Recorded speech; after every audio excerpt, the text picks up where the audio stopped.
ഇപ്പോൾ യമനിൽ ഒരു പെൺകുട്ടിയെ തൂക്കിക്കൊല്ലാൻ തീരുമാനിച്ചപ്പോൾ നമുക്ക് ഒന്നും ചെയ്യാൻ സാധിക്കുകയില്ലെങ്കിലും അവിടുത്തെ പണ്ഡിതന്മാരുമായി ബന്ധപ്പെട്ട് ഇസ്ലാമിൽ കൊല്ലുന്നതിന് പകരം ദിയത്ത് കവത് എന്നൊക്കെ അറബിയിൽ പറയുന്ന ചില പ്രായശ്ചിത്തം ഉണ്ട്. അത് ചെയ്താൽ വിട്ടുകൊടുക്കാൻ കുടുംബങ്ങൾക്ക് അധികാരമുണ്ട് എന്ന് ഇസ്ലാം മതം നിർദ്ദേശിക്കുന്നു.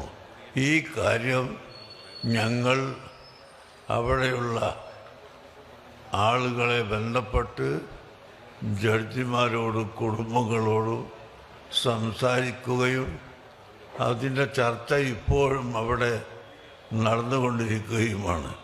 കുടുംബക്കാർ മുഴുവനും സമ്മതിക്കാതെ വിട്ടുകൊടുക്കാൻ കോടതിക്ക് അധികാരമില്ല. അതുകൊണ്ട് വീട്ടുകാർ മുഴുവനും സമ്മതിക്കുമോ ഇല്ലേ എന്ന ചർച്ചയിലാണ് ഇപ്പോൾ അവിടെ ഉള്ളത്.